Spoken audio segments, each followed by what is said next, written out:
Good day, friends. I hope you're doing well. It's Frankyrose. Welcome to the channel. So there's actually been a pretty interesting update in the Debbie Collier case. So I thought maybe we could go through it together. This is very interesting.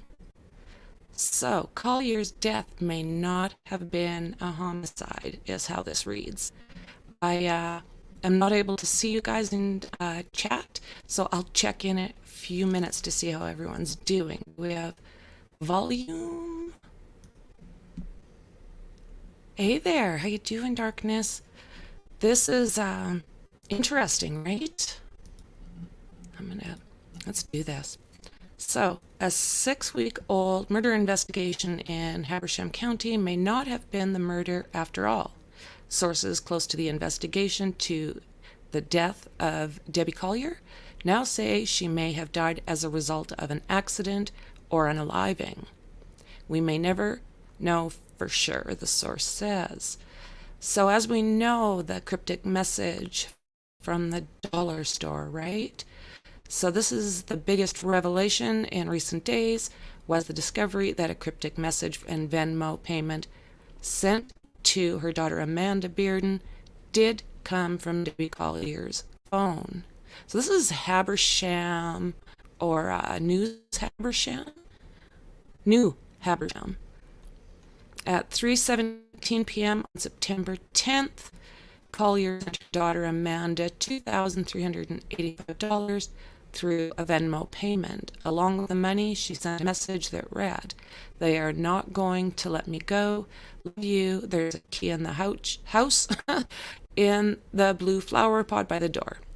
So, sources tell now Habersham, the message was sent during the time that Debbie is known to be sitting in front of in a vehicle in that parking lot by the Family Dollar store in Clayton. She also reportedly sent a text message to her son saying, "I love you," but that text didn't go through. Shortly after the messages were sent on Saturday, September 10th, Debbie Collier's phone went silent. She drove away from the Family Dollar at 3:19 and was later found dead in the woods near Tallulah Falls, about 12 miles south of Clayton, 22 hours later.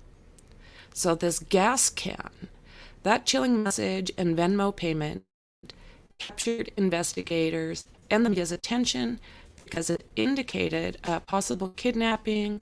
However, within weeks of launching their investigation, Habersham County Sheriff's investigators dismissed the possibility that Debbie Collier was abducted, and they zeroed in on the people closest to her, the deceased real estate office manager. And as they did, the scrutiny surrounded her husband, Bearden, and Bearden's boyfriend. So that is Amanda Bearden and her boyfriend, Andrew Gergrich. Investigators questioned them and executed search warrants at their homes in Athens. And although investigators never publicly identified suspects or person of interest in the case, Habersham County Chief Deputy Murray Kogod insisted that Debbie's death was personal and targeted, right? We all remember that. Kogod may now be looking for a way to backtrack on that statement. While the medical examiner has not released a final autopsy report yet, sources told the now Habersham it appears Debbie Collier may have died from suffocation as a result of a fire that she herself may have started. Her injuries were consistent with those of someone caught in a flash fire, possibly caused by gasoline vapors. The arson analysis confirmed the presence of gasoline on her clothing. Whoa.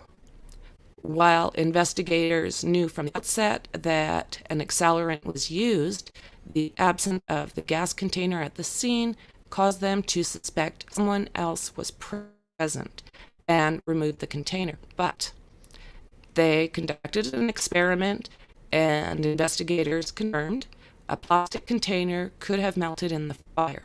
It was at that point, already weeks into this case, that detectives went back to the scene where Debbie was found and recovered what appeared to be burnt remnants of a gas can. Debbie Collier appears to have initially survived the fire, which charred her lap and abdomen, apparently burning off the Georgia Bulldogs jersey she was wearing. She was found grasping that small tree in her hand, as if she had grabbed onto something to keep herself from falling. And she was on quite the incline. The items she bought at the family dollar store were found near her partially nude, burned body. The QR code on the burned tarp is what led the investigators to that family store. The discovery ultimately led to the surveillance video and the rest of the images that we have seen since her death. Whether her death was accidental or intentional remains to be seen. Officials have not released the results of her autopsy, so hopefully that will be coming soon. There's been enough time.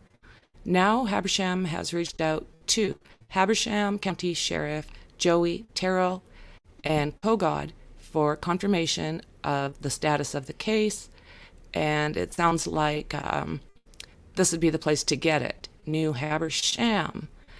I will absolutely bring anything out that I find. I find this extremely interesting. So I'll just take a quick look and see. I'm shocked by this. I'm just going to see if there's anything else that I can show you before I jump off. I truly wanted to get this out to you guys. Let me see if there's any other updates. Unreal. So it's looking like that is the most recent information. And we've been following this pretty close on this channel. So like I said, if anything else comes out, I'll jump back on. But it doesn't look like I have anything else at this time.